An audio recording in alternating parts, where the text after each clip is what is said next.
from Waureka, Oklahoma. God bless.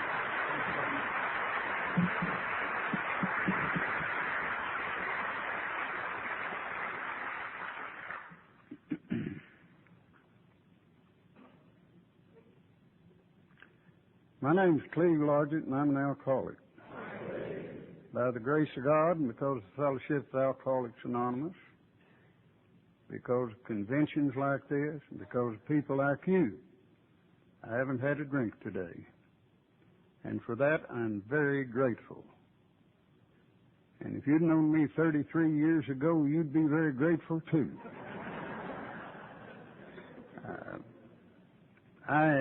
I'm real happy to be here. When I come back to the Carolinas, it's kind of like old home week. I was talking to Dave. I first met Dave in 1969. I introduced him at the state conference in Arkansas. I didn't meet Hal at the time, but we attended the same conference in 1967 in Lubbock, Texas. And I've known Hal off and on ever since. And I don't know the first time I met Buck in Virginia. I know they visited with us. We took them rodeoing, and I've just got a lot of good friends that I've met in the past here. And I just love coming back. Right now, there's no place on God's green earth I'd rather be than right here. And there's no group of people I'd rather be with than you. And without sounding totally inflated, there's no one I'd rather be than me. Hadn't always been that way. There was a time when I don't care where I was getting ready to go somewhere else. And I don't care who I was with, I was trying to figure out a way to get rid of them and go find somebody that understood me. And I sure wasn't happy with me. I drank hundreds of gallons of that liquid detergent trying to change who I was and what I was, unsuccessfully. But tonight, I just feel like I'm where I'm supposed to be. And I'm with the people I should be with. I'm from Waureka, Oklahoma. That is a Choctaw Indian word, Waureka, that means running water. And I've got to tell you this so that you can understand my attitudes on some things. Waureka sits right atop the 98th meridian that separated Indian Territory from Oklahoma Territory. And the outlaws that hanging Judge Roy Parker out of Fort Smith, Arkansas, that had jurisdiction over the Indian Territories, all the outlaws he was after ran over to, and we're right on the Texas border too, ran over to where I live. I didn't live there then, but lived. Then all the people in Oklahoma Territory that the U.S. Marshals were after ran to the same line, kind of like Texarkana, Arkansas, you know. And if this marshal got too close, they just went over across the meridian. And if both sides got too hot, they just went to Texas. But we've got a bunch of fine people there. They're a little peculiar, I'm sure, that you back here in North Carolina would think. And Waureka is the county seat of Jefferson County. Big ranching county. And we've got a lot of, 3/4 of vehicles there are pickups. And big ranches. And working cowboys and Levi's and boots with spurs. And pickups have got gun racks in the back with guns in them. And lots of honky-tonks, beer joints, country western music, I know I used to listen to some of the old-timers talk about Waureka. They said, "It's above the plains, where the pavement ends and the west begins, where the men are men and women wouldn't have it any other way." And when I mention women, I guess the time is appropriate to introduce my wife again, because I will refer to her from time to time. Nell, stand up and let them get a good look at you.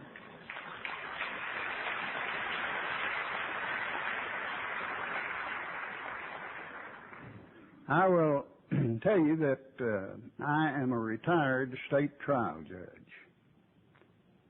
I spent some 6 years as a magistrate back in the early 50s, and then I was the prosecutor for a number of years. Then I became a state trial judge and served 18 straight years on the higher bench. Nell's a judge, too. Up until recently, when she resigned, she was the municipal judge of the city of Waureka. And she was the town judge of Ryan, Oklahoma, which is 10 miles south of Waureka. It's kind of a have gavel, will travel situation, you know. But I usually tell a story about along there. And she doesn't like it and tells me not to tell it, but I'm going to tell it anyway. It seems that they brought these 3 weekend drunks down in front of this old cross-eyed judge. There's 3 of them. And he looked at the one on the end and said, "What's your name?" And the one in the middle said, "Harry Brown." He said, "I didn't ask you." And the one on the other end said, "I didn't say nothing."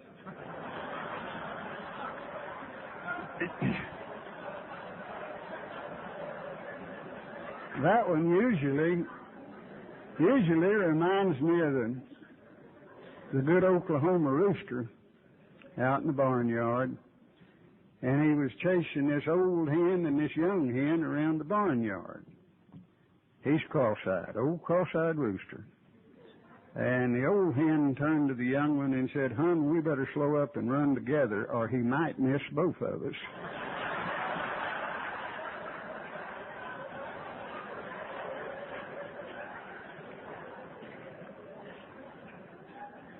But we have a distinctive citizen in southern Oklahoma.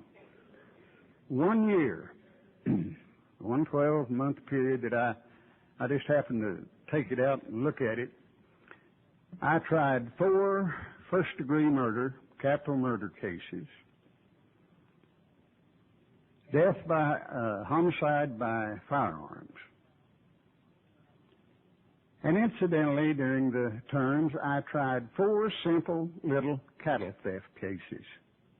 It wasn't a big rustling operation. It was some old boy just went out and got him a couple of calves, you know.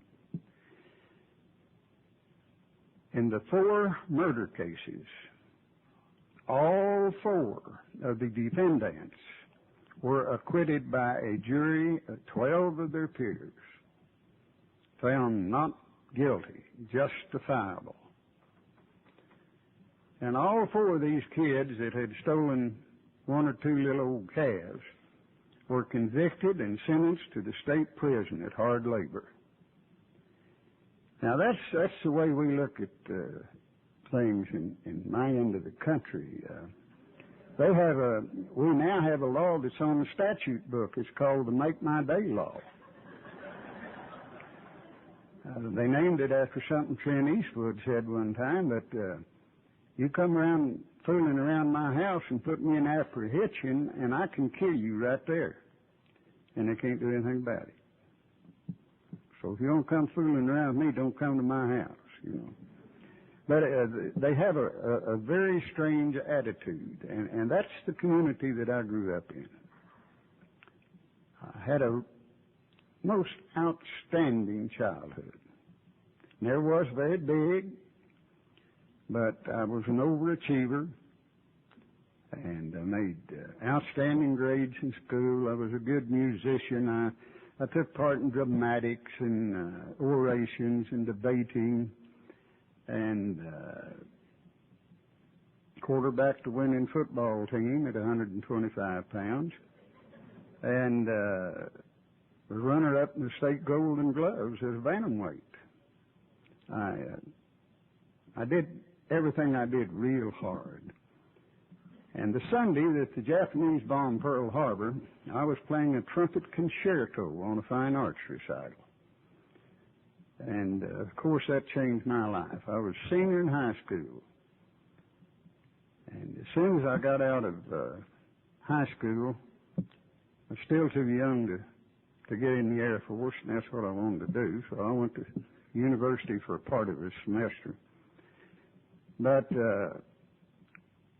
I really hated to leave home, too, because my dad was a fine, fine man. I never will forget, he told me one time, he said, "You can be anything in this life that you want to be if you're willing to pay the price.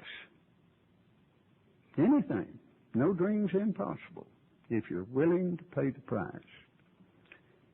And my mother was a fine little Irish gal, Methodist. We lived across the street from the Methodist church. And every time those chimes rang, well, that was get ready and come on. You know, we were there. And every evening after the evening meal, we always read a few passages of Scripture. I had an older sister. I don't talk too much about her because we were never that close in my childhood. She was 4 years younger than I was, and I was her little brother, and she constantly reminded me of that. But she's a dear gal, though. Just a real good life. And I didn't think that the war would change me in any way. Well, when I got to be 18 and a half years old, I enlisted in the Army Air Corps then, in cadet training, and some 15 months later, after 15 glorious months in Texas in training, I received my commission as a second lieutenant in my pilot's wings. Now, normally when you go through cadet training, you get at least a leave before you get your next assignment. Well, I didn't. The war was going on, and they said there's 363 in this graduating class. 350 have orders, and you'll get leave, and there's 13 of you have been specially selected, and you'll be, you're earmarked for direct overseas shipment. So I was one of the 13, and I went directly overseas. And I got to Italy, and they put me in a replacement depot. I was supposed to go to a B-25 outfit, and they came in an old C-47 DC-3 and picked up about 10 or 12 of us, and we took off. Didn't know where we was going, and we ended up in Brindisi, Italy, which is the start of the Appian Way, the road to Rome. They jump off from Corinth and come across to Brindisi, but they had a secret base there that was operated by the Office of Strategic Services under British control. And I know the colonel, a very young colonel, told us, he said, "Now, what you have to do is not particularly difficult. You'll either fly stripped down B-25s or you'll fly 47, C-47 transports. You'll fly over into Yugoslavia, Albania, and Greece, and northern Italy, and you'll drop agents. You'll go back and supply the agents by paradrops. And then at times you will be landing behind enemy lines and picking up people. You won't have any fighter escorts. You'll do this at night. You'll do it alone. The guns you're flying, the planes you're flying won't have any guns on them. And just don't get shot down and get caught, because they'll shoot you if you're taken prisoner." Well, I'm 19 years old. You know, this is really something to look forward to. My first mission, we got flacked up pretty good and big holes in the airplane. I was flying co-pilot for Captain Paul Davidson. He got killed 2 weeks to the day later. But on that first mission, we came back in and went into debriefing, and the intelligence officer, had a table just like this with whiskey bottles sitting on it and glasses, the big old barrel glasses like we used to have in restaurants, you know, with a rib bottom, thick things. I said, "What's that, Captain?" I asked Captain Davison. He said, "That's combat ration." He says, "Pour your glass full and drink it." Well, I wasn't a hard liquor man. I may have sipped a beer or two as a kid, but not very many. And I drank that glass full of, it was Gibson's rye whiskey. I never will forget that. And it was either that or Bella's Reserve or Three Feathers or something colored and flavored with wood chips. But I drank that glass of booze, and in 5 minutes, I became Eddie Rickenbacker II. That intelligence officer asked a question, and I answered it. He asked another question, and I answered it and the next 3 before we ever got him out. And in the history of my outfit, I was the only pilot officer they ever asked to leave debriefing. Then I went back to the squadron area, got there about daylight, and while some of the boys went down to that end of the Quonset to have their powdered eggs and Spam for breakfast, I went to the other end and beat on the bar, woke up the Italian bartender that slept back there. And I drank a little cognac and vermouth and gin and vermouth and rum and vermouth. And they took me up and poured me in my cot about 9:30. And I got very sick, terribly sick. And I swore I would never do that again. It was that doggone Italian rum and gin and vermouth that did it to me. Well, we played a game. I got to hustle through this, but we played a game that if you would fly 5 missions, not drink your combat ration, you could have a full 5th. Now, it doesn't work out that way, but seriously, there were enough of those kids, and that's all we were. We flew an airplane like the kids drive a Stingray today.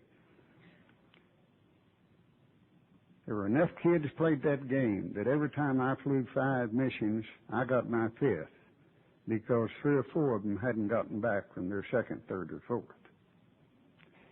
And I would take that 5th, get me a couple of Cokes, an old Army 45, and a Jeep, and I'd drive up the Adriatic Sea coastline, find a deserted spot, and I'd tie that old 45 down low, and I'd bow my legs just a little bit, and I'd honk on that bottle pretty hard, you know, and then I'd walk along the beach and quick draw and shoot the sand lizards.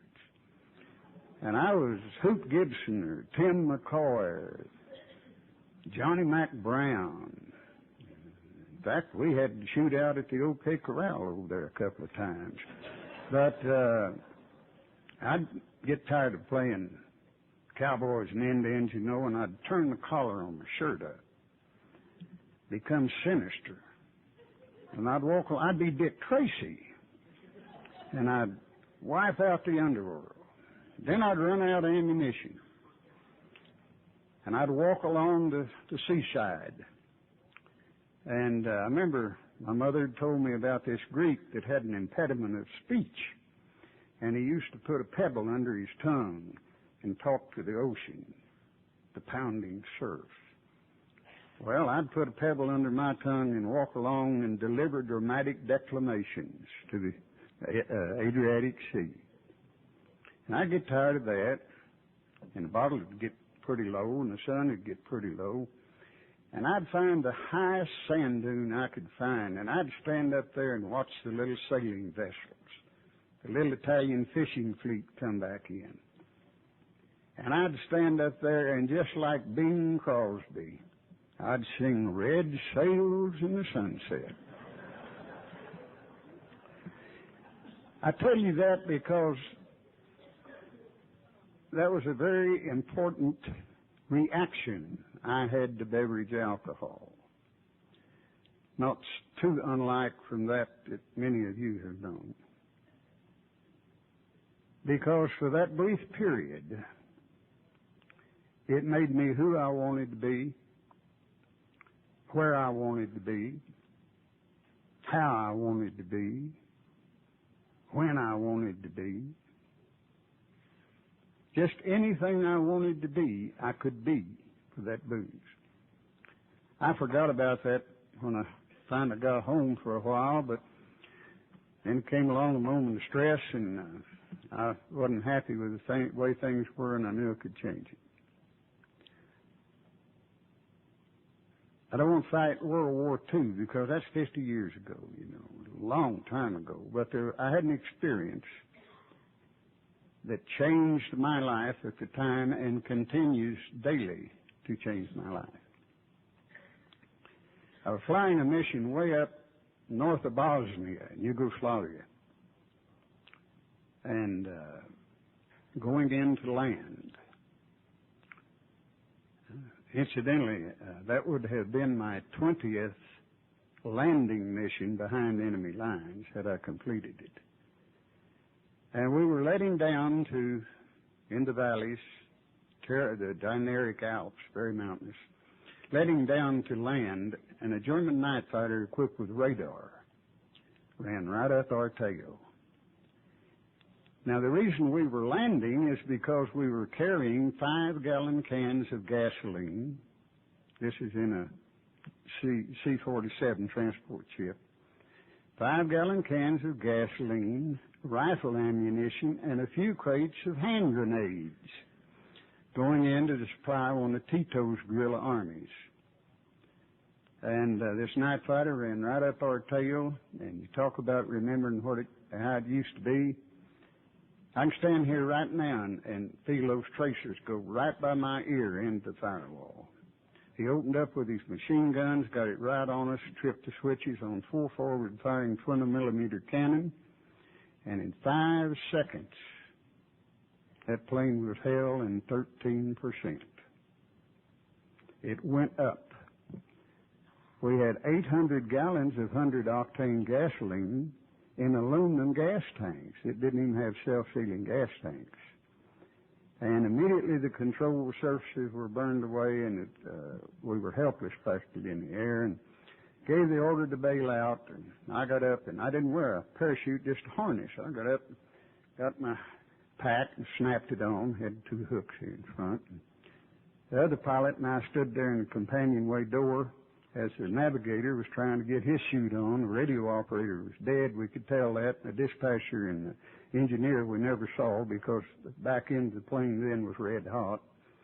And just looked back. It looked like my thoughts of hell. And we just kind of stood there stunned, not really no way getting out. And the plane started tumbling, and I ended up in the back end.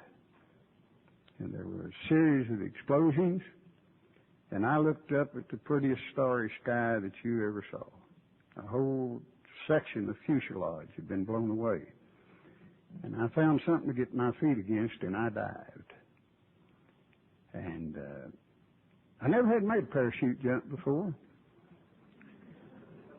They used to do that in training, pilot training. You had to make a parachute jump. But the boys were tearing up their knees and breaking their legs and rumming their ankles.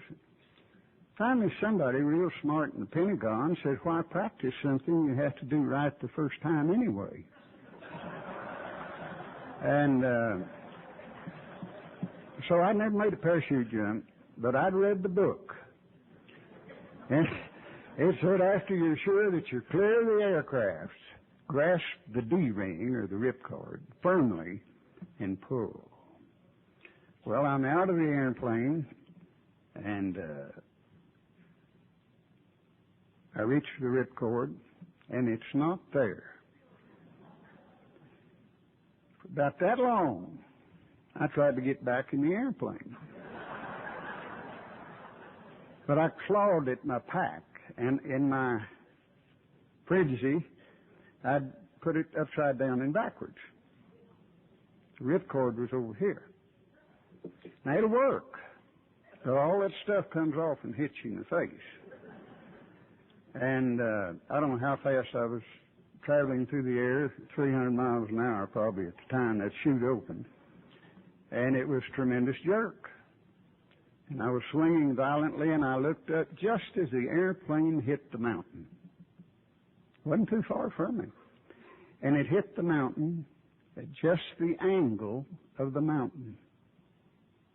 It just plowed a furrow right down, and I just kept watching, just kept going down, down, down, and down, spewing burning gasoline, exploding cans, and hand grenades, and rifle ammunition in all directions. Then it hit the bottom, and there was a big explosion and a big fire. And I look up, and I swing right into the side of a mountain, and put my right foot out to brace myself because I'm going to hit this big rock. And I remember thinking just before I passed out, I believe that bent the wrong way. Anyway, I fall down into this gorge, and I kind of wake up, and my first sensation was that of burned hair. I could smell burned hair, and it was mine.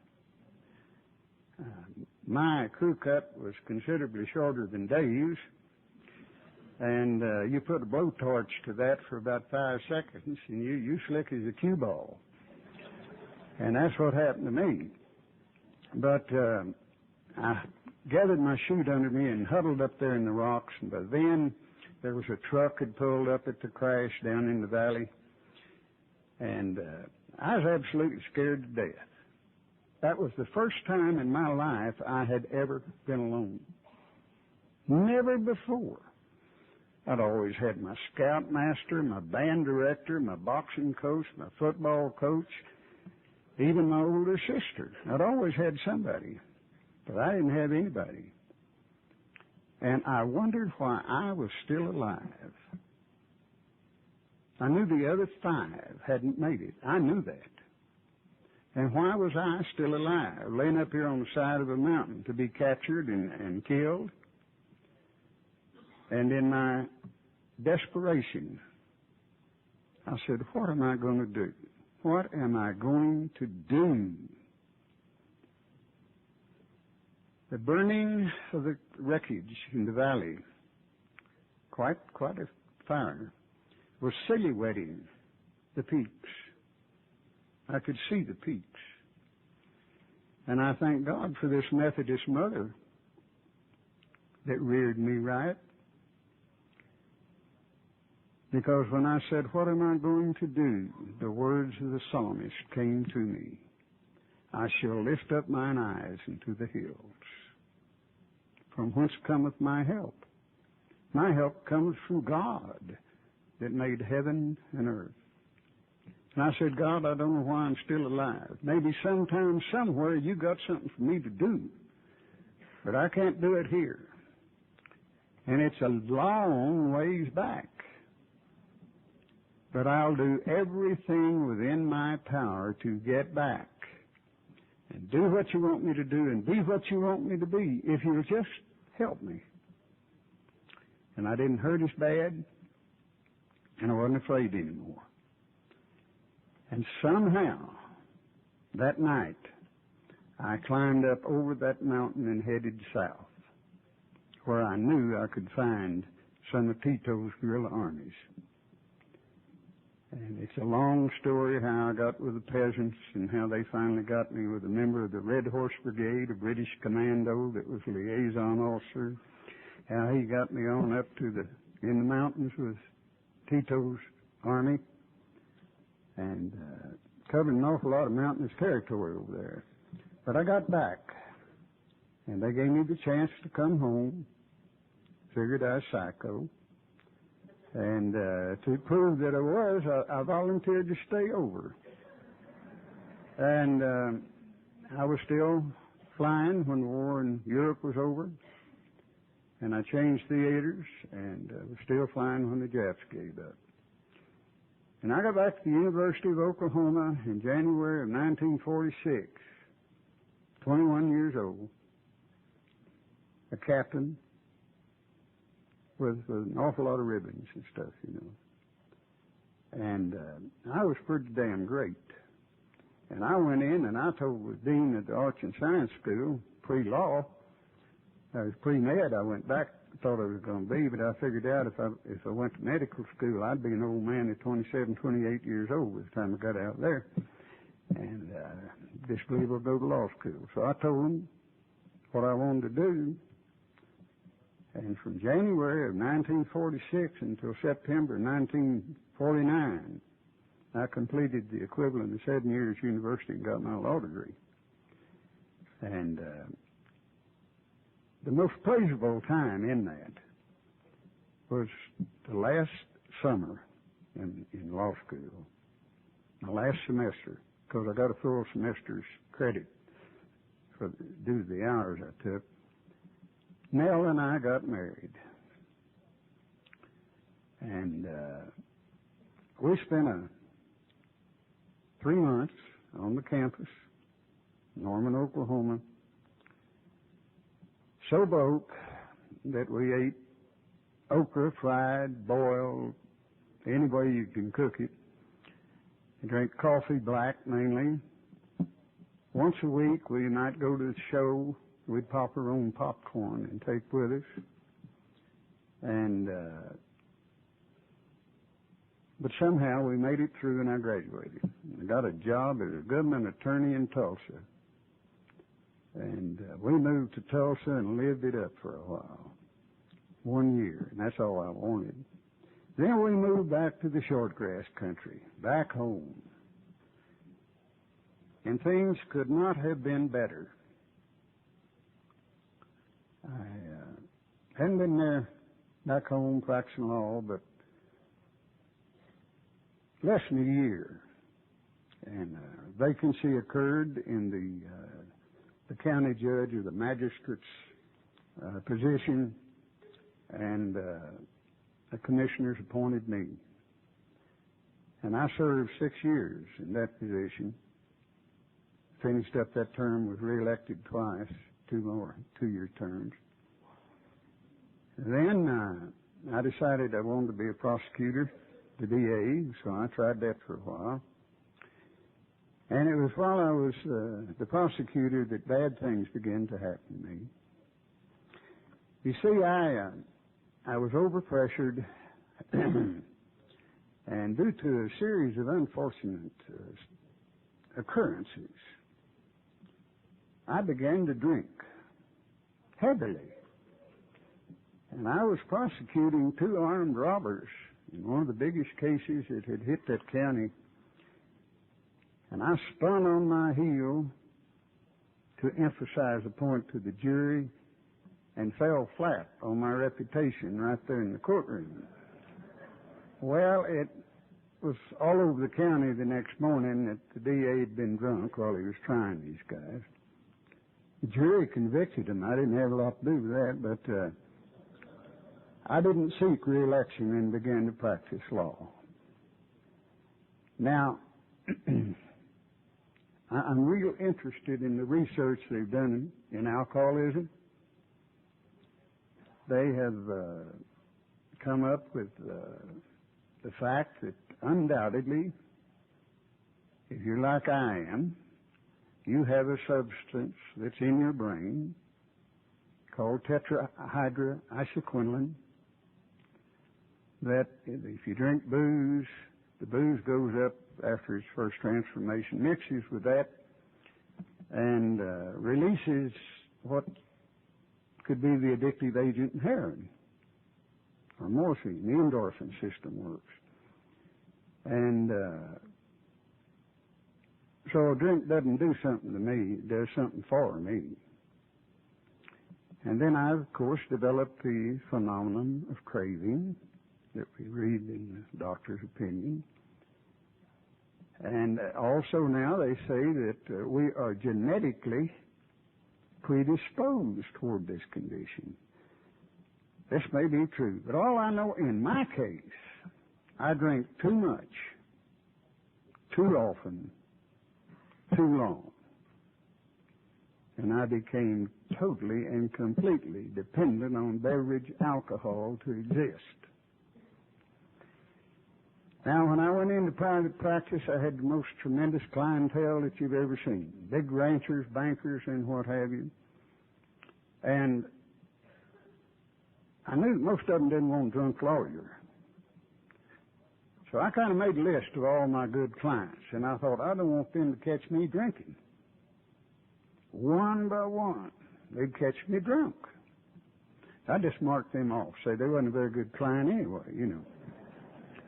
But the bad thing about going into the practice of law is I had the office with my dad. And my dad was a frank, outspoken man.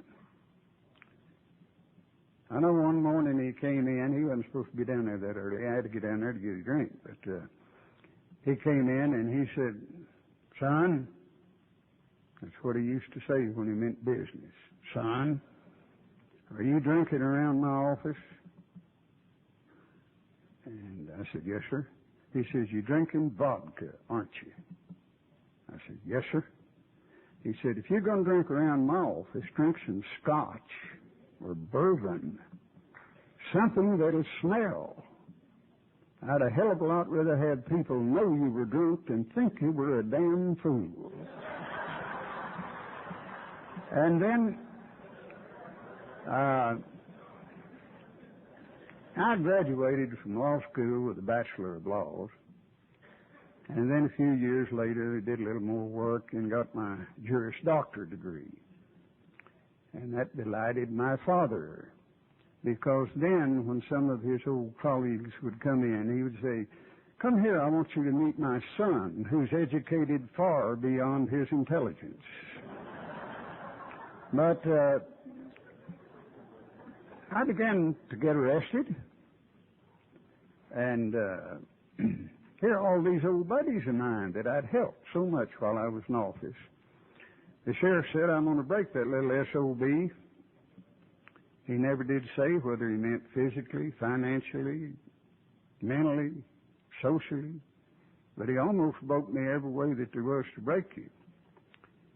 And he delegated one deputy that I especially disliked to do nothing but just kind of follow me around. Now, I told you I was a retired judge. And we have what is called the Oklahoma Judicial Conference, which is an organization, a society, if you please, of active trial judges and retired trial judges. And we meet, I don't go anymore, but we used to meet every year, you know, elect officers. Why they did that, I don't know, pay dues. But I held a very unique distinction in that organization. I was the only judge member of the Oklahoma Judicial Conference that had been incarcerated in the county jail of his home county 17 times.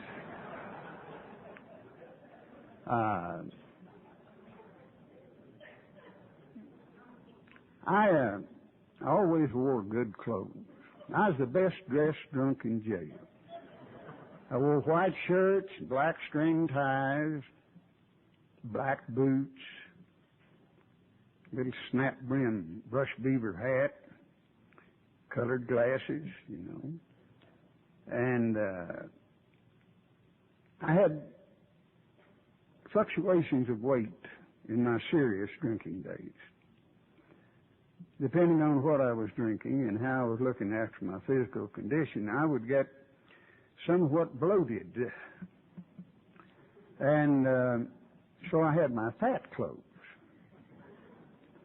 And then I would go to work and trim down, and I had my skinny clothes. This particular morning, I was walking along the street about 8:30, and now my tailor-made boots, I always had a little V-wedge of metal put in the heel. And when I walked, you could hear them clicking, you know. I was clicking along the sidewalk there, and this black and white pulls up, and the Deputy Hoyt Smith opens up the door and says, "Get in." And I thought, I wonder what kind of advice he needs this early in the morning. So I went over to the car and I says, "Yes, can I help you?" He says, "Yeah, get in." I says, "Don't have time. We've got an appointment in my office in just a minute." He said, "No, get in. You're under arrest." I said, "What for?" He says, "Being drunk in a public place." Well, I thought he was kidding at first, but he's dead serious. Well, he just blocked the courthouse up there. So I got in, rode up there, and he took me up to the sheriff's office. And they made me take off my boots. And I had to take off my belt and give to them. And that particular morning, I was skinny, but I had on my fat clothes. And I have to walk, you know, if you wear boots, your pants are an inch or inch and a half longer than it would be if you wore slippers. So I had to walk around and hold my britches up. They were too big for me. And they took me up and threw me into the drunk tank. And it was early enough in the morning, they hadn't hosed it down from the night before yet. And there I am in those good interwoven socks. They throw me in there, and I just kind of skate across the room on whatever there is on the floor. I was relating that experience a week or so after it occurred, and this old boy in Jess said, "Golly, what had they been drinking?" I said, "I have no idea what they've been drinking, but I can tell you what they've been eating." But I swore at that time this would never again occur in my life. 2 or 3 weeks later, walking along the same street, clicking the same heels, whistling the same tune, same black and white, same deputy sheriff. And he says, "Get in." I said, "No, I ain't going. Last time you subjected me to indignities."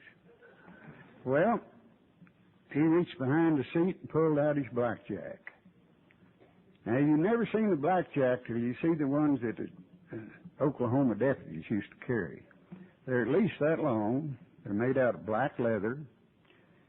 And this end is narrow, and then they widen out about this that wide on the end. And it's big, heavy leather, and they fill that up with buckshot and stitch around the edge, you know. You can just slap somebody with them and just knock them goofy as a dickens. But you hit them sideways and cave the skull in, or at least leave, I believe they call those scalp lacerations, is what the doctor calls it. Anyway, he pulls this blackjack out and says, "This is why I carry this." He says, "Get in or I'm going to use it." And I said, "Well, you're sure as hell going to have to." And he just sure as hell did. 2 weeks later, the same thing again. Pulls up, the door opens, "Get in." I said, "No, last time you physically abused me." So he didn't say another word. He just grabbed that blackjack and here he came. Well, I mentioned that I had been a pugilist at one time, and I'd boxed in college. And for a little bitty guy, I could hit pretty hard. And he came around there with that thing. Now, I wore a fraternity ring, weighed about a half pound. Big old thing had a Delta Upsilon crest on it, you know, stuck out about that far. And I had that ring on, and he started to hit me, and I hit him right in the end of the nose, just as hard as I could. Now, Hoyt had been a drinker at one time, I think, because he had the type of nose that you could see a few veins in, you know. And it was a little larger than it should have been. And I hit him right in the end, and instantaneously, a purple Delta Upsilon crest jumped up right on the end of his nose. Then he hit me. But the legislature, in its wisdom, had enacted a bit of penal legislation that prohibited assault and battery on a police officer. I never, after I got reconciled with the world and was sitting up on the bench looking down, and this poor little old guy comes in, he's all sutured up, and weighed about 100 pounds and couldn't lick his lips. And he's charged with assault and battery on this police officer. And here stands this young man, about 27, 28 years old, wide shoulders, wearing a woolen military cut shirt, with 3 pleats down the back and a little trim mustache, 1944 haircut. And this little guy is charged with assault and battery on this officer. That's when true compassion came out in me. And that's when I used to tell him, just go sit down, I'll talk to you later. And then I'd tell him that you don't have to live that way anymore unless you want to. Nell's tender young love for me changed. She was unhappy with my conduct. And we had adopted a little 6-year-old boy, and that kid loved me. But he got where he hated me. I could see it in his eyes. We'd adopted a little premature baby, and she was just a toddler. And I'd come in, and if I had been drinking, which was frequently, she would turn and leave the room. We had a dachshund. Little bitty dachshund, about that long. Did you ever watch a dachshund turn around and leave the room? Now, this is etched indelibly in my brain. Here's this sweet little toddler turning and leaving, and then Sam. That's what, Long Sam's what we named him. He turns and leaves the room. His front feet are going out, and those little old back ones are still coming towards you. I can still remember that. I did an awful lot of things that I don't even remember. People tell me about. I was accident prone as far as vehicles went. I had 3 different driving under the influence charges, and I got 2 of them squashed because of my legal brilliance. And the last one I could have beat. I wasn't even in the car when they arrested me. But I'd sobered up, and it was still pending, and I went back and pled guilty to that thing. I guess that was one of the amends I felt I must make. But things were dark. I lived in a nice home. I drove a Roadmaster. Nell had a Holiday 88 hardtop Oldsmobile, and we were what, quote, quote, respected, but had an office on Main Street. But I was living in my own Skid Row. And we talk a lot about Skid Row. I know Skid Row to me when I was growing up was Reno Street in Oklahoma City, Oklahoma. We used to go to the city and Dad would say, this is Skid Row, red light district, And I don't care if it was the middle of July.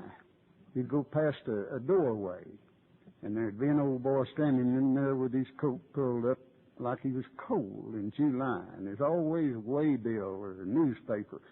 Wind always blew on Skid Row. And that's what I thought Skid Row was, but it's not. Skid Row is a personal thing. It's a relative thing. It's a place in the compulsive drinker's life that he finds himself, where there's constant terror, constant fear, despondency, despair and disgust, no respect, busted hearts and broken dreams, tears by the bucketful. But what makes it so distinctive is the hopelessness and the complete aloneness. Complete aloneness. And those of you that have been there will know what I mean. Complete aloneness. And I had this Skid Row with an office on Main Street, as I said, wearing Hart Schaffner and Mark suits and tailor-made boots. But I was just as lonely, just as despondent and despairing, and just as alone as those old boys down under Beaver Creek Bridge drinking green lizard. I woke up one morning at home,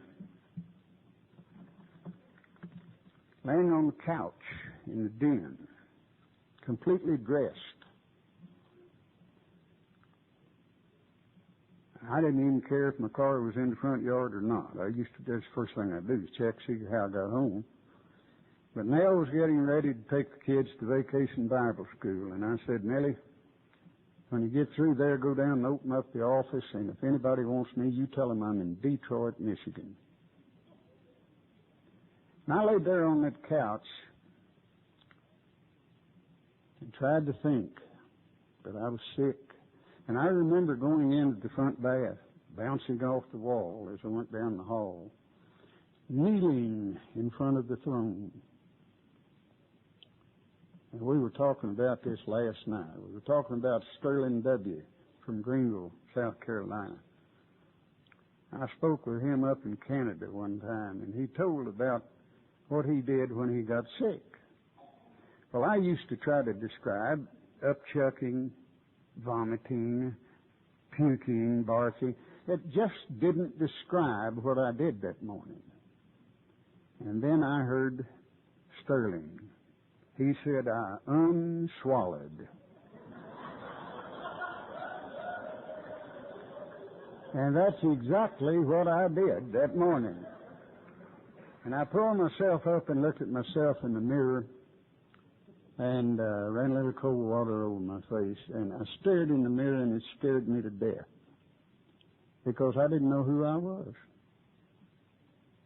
Oh, I knew my name, my Social Security number, my address, could still remember my old service numbers. But I didn't know who I was. You see, I had been many, many good things. And yet, the night before, I'd sat on a bench down at the Green Lantern Bar and bought 2 bit a bottle of Falstaff beer for anybody that would sit there and drink it and listen to me tell them how smart I was. I went back in and laid down on the couch, and I faced the first dilemma of my life. I didn't know how not to drink. I didn't know how not to drink. And I did not know how to keep on living. And the poem ran through my mind. Some of you I know have heard the shooting of Dan McGrew and the cremation of Sam McGee and the spell of the Yukon. And Robert Service, my favorite poet, in my drunken days I used to read poetry all the time. And he had written one called The Quitter. It said, when you're lost in the wild and scared as a child and death looks you bang in the eye and your sore's a boil, it's according to Hoyle to cock your revolver and die. But the code of man says fight all you can. Self-destruction is barred. You can whimper and cry. It's damned easy to die. It's a keeping on living. It's hard.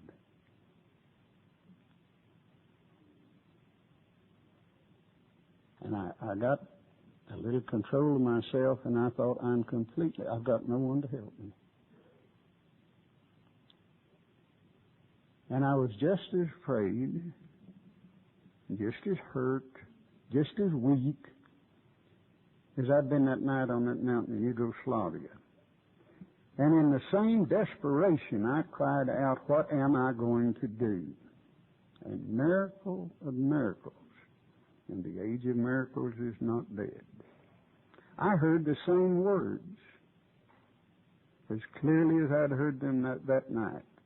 I shall lift up mine eyes into the hills, from whence cometh my help. My help cometh from God that made heaven and earth. And I said, God, I don't know why I'm still alive.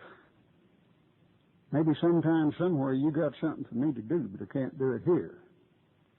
And it's a long, long, long ways back. but I'll do everything within my power to get back and do what you want me to do, be what you want me to be, if you'll just help me. And I didn't hurt as bad, and I wasn't afraid. I looked over at the television set, and there on the television set was a 24-hour-a-day book that had been given me 18 months before at Christmas by my would-be sponsor. Now, I had attended way back in 57 an AA meeting, and at that meeting, this came back to me. I heard this man say, you never have to take another drink if you don't want to. All you have to do when you get up in the morning is make an agreement with yourself not to drink for one day and ask God to help you. And do your dead level best during the day to live by the 12 steps of Alcoholics Anonymous. And one day at a time, you never have to drink again if you don't want to. Then I'd attended a few other meetings when I'd get in trouble, and Nell would coerce me, intimidate me. Sometimes she used physical force, but she'd get me to the meetings now and then. And if Alcoholics Anonymous has one fault, this is the voice of experience. It is not made. It is not here for the people that need it. It is here for the people that want it. And not wanting it at that time did not do me any good. Anyway, I got this little 24-hour book, and I remembered what this first speaker had said. And I thumb over there to the day, and I read the thought for the day, and the meditation for the day, and the prayer for the day. And I said, okay, Cleve, we won't drink today. God, please help us. And I took a red ballpoint pen, and I wrote a 1 up in the corner of that page. That day I did a lot of thinking, a lot of reading, a lot of praying. The next morning, I should have been in intensive care in some big hospital because I suffered from acute alcoholism. And but the next morning, I got up and I couldn't wait to get that little book. Oh, yes, always thank God at night for a day of sobriety, and I'd done that. And I grabbed that little old book, and I read the thought for the day, meditation and the prayer. Made the agreement with myself that I would not drink, and I asked God to help me again. I went in and showered and shaved and shampooed and shined, and I put on that black suit, my boots, that snap brim brush beaver hat, and I walked to work, whistling. And you know, I heard a bird sing on the way. After 30 days, I did the same thing, and I wrote 30. These little 24-hour books became almost a diary for me, because everything of importance that happened, I would scribble in there. They just last 10 years, and they're filled up. I'm on my 4th one now. And this morning, right across the street, I got up and I got my little 24-hour book, and I read the thought for the day and the meditation and the prayer. And I made an agreement with myself I would not drink today. I asked God to help me. And I also made the little prayer today, make me an instrument of thy peace. And I wrote 11,741. That's over 32 years without a drink, one day at a time. Because I humbled myself and asked God for his help. And I think the secret to this, I've done a lot of thinking about it. I didn't ask God to sober me up. I think I had in the past, though I forgot it as soon as I got sober. I didn't ask him for miracles. I just said, I'll do everything within my power if you'll just help me. And I kind of made it a partnership. And I don't think God sobers anybody yet. God won't do anything for us that we can do for ourselves. But we will realize that He will do for us those things which we cannot do for ourselves. The world and life has been so good. There's no way of describing it all. I was privileged to be a charter member of our group back in Waureka, Oklahoma. My sponsor and I started. We got another one. A little later we got another one. A little later we got another one. There were 5 of us. And they called us the Gypsies because we didn't have a group. And we'd go to different towns to the meeting. Every night went somewhere. And when we were 1 year old, we registered with General Service as the Gypsy Group. There were 5 of us. Shortly thereafter, we got 6. Walter came in. And then on New Year's Day, after a big New Year's Eve, Shorty came in. And a couple of weeks later, Chuck came in. Now that's 8 that were the 8 members of the Gypsy Group as it was formed. And I would be remiss if I didn't tell you that it was founded on Big Book principles, and we're probably as strict in that regard as any group in the United States. To me, it's the best group I ever saw. I never have seen yours, Dave. But it's a good group. And of these 8 members, my sponsor, AC, died of cancer. Pug Tidwell, one of the 5, the first 5, died of a heart attack. Chuck Shabron, the 8th one that came in, died of cancer. And after 30 years, the other 5 are all still alive and sober. Because we were founded on the Big Book of Alcoholics Anonymous and not a bunch of hooey. Of course, Nellie and I are happier than we've ever been. She'll tell you mostly about that tomorrow. I will tell you that she's my best friend today. She's got a bad case of Al-Anonism. This spring, we had a big party for 35 consecutive years, uninterrupted years in Al-Anon, and had it in Waureka, Oklahoma, and we had people from California come in for it. And I'm real proud of her. Where is she? I just about lost her. She's hiding out over there. But she's bad about smoking. She smoked a while and she quit. And then she smoked a while and she quit. You know one of those? And to tell you, just her Al-Anon attitude got to do this. Bought a new car. You know how good a new car smells. It's been several years ago. And I said, Nell, I wish you wouldn't smoke in the new car. And she said, honey, that's your privilege.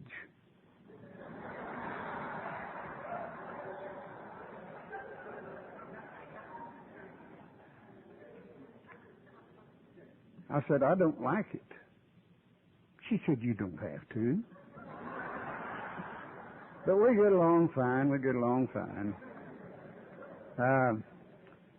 This little boy that learned to hate me became my best friend. I was his scoutmaster, hunting buddy, fishing buddy. He went in the Navy when I got out of high school, career man. And he wrote home and he said, when I come home later on this year, we're going to get married to his high school sweetheart. He said, they want to have a big church wedding. He said, will you be my best man? Because you are. And serious bad events with him being at sea and what have you, broke up that marriage. I've got 3 grandchildren in Florida I rarely see. He married another one, and she was a ding-a-ling. And he got rid of her, and July the 4th, on our patio at home, I performed the ceremony. Even though I'm retired, I can still perform ceremonies as a judge. I performed the ceremony whereby son Mike took his 3rd wife. And we hope the 3rd time is a charm. Now this little old toddler is a dear. When she was 15, she said, "Dad, the kids just can't believe you're not going to get me a new car for my 16th birthday." I said, "Pumpkin, we're just going to have to convince them."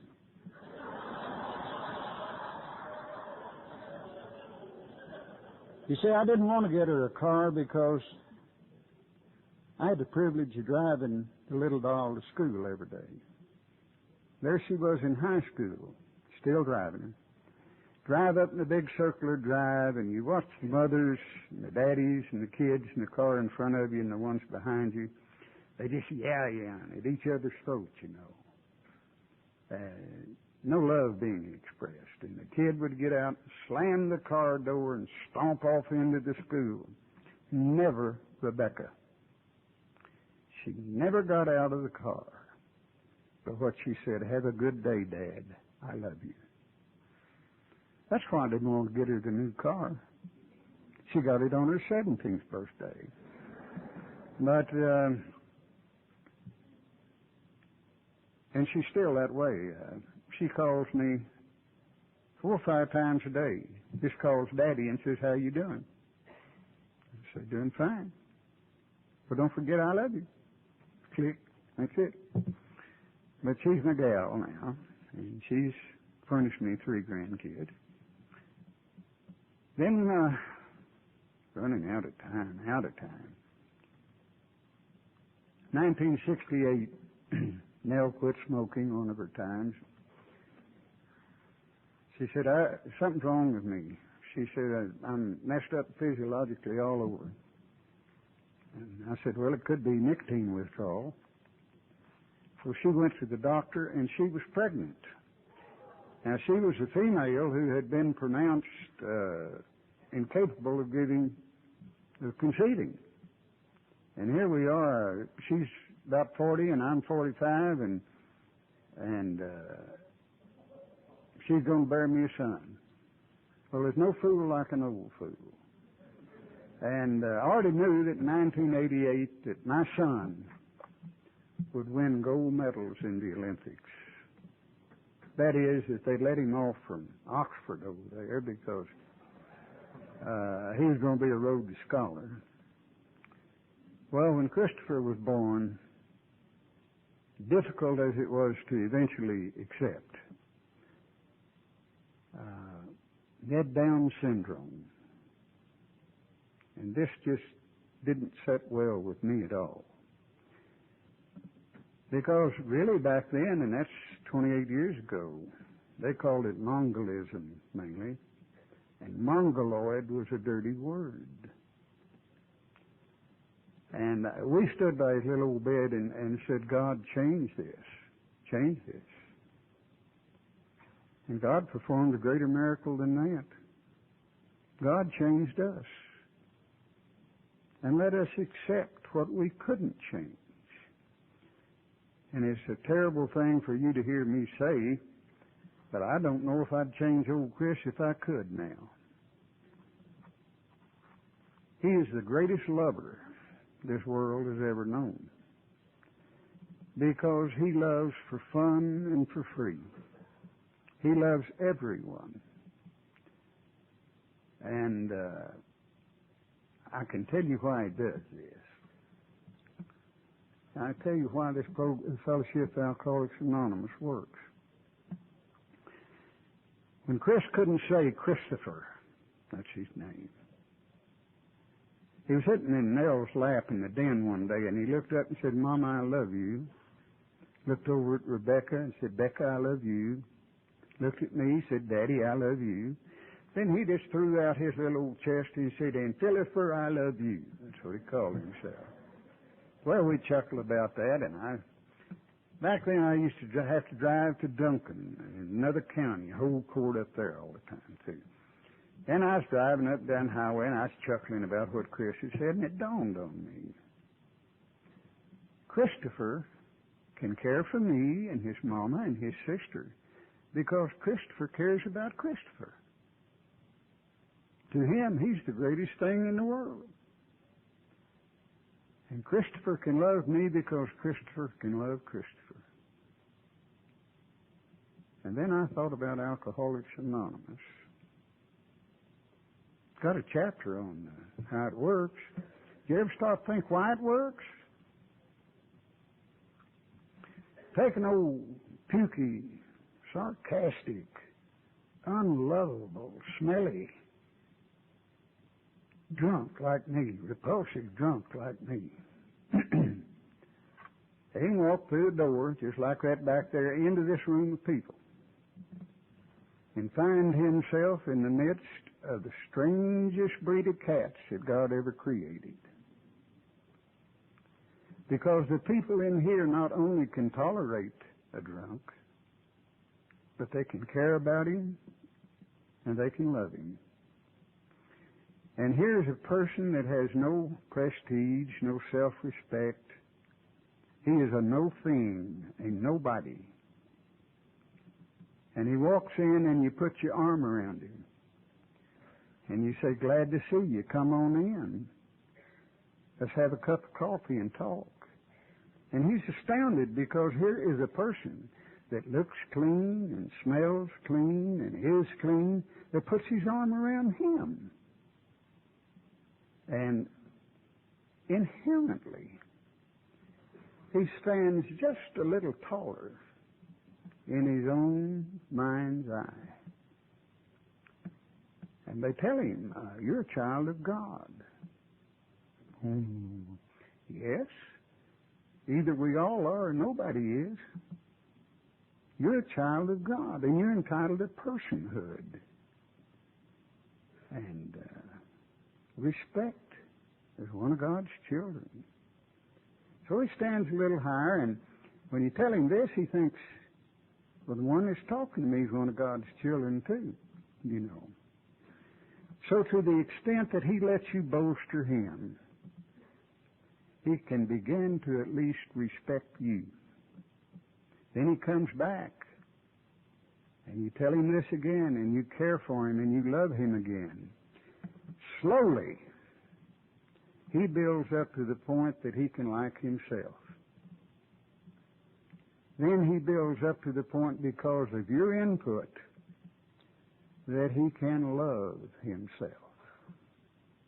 And this is fine, but the greatest miracle occurs when he learns to love in return.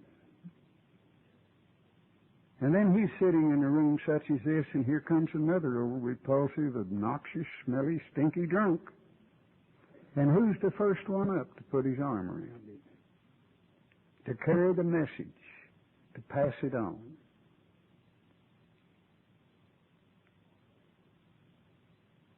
They talk about the squirrel cage of alcoholism. Going faster and faster and faster, or the merry-go-round, going faster and faster and faster. I submit that there's a merry-go-round in the squirrel cage of recovery that's based upon the giving and the receiving of love.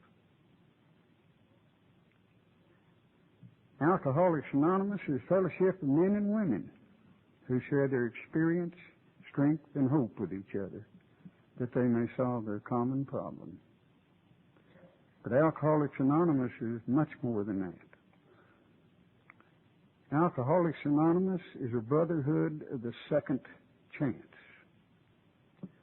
where a very repulsive, obnoxious, smelly, pukey drunk like me can walk into a room like this with people like you.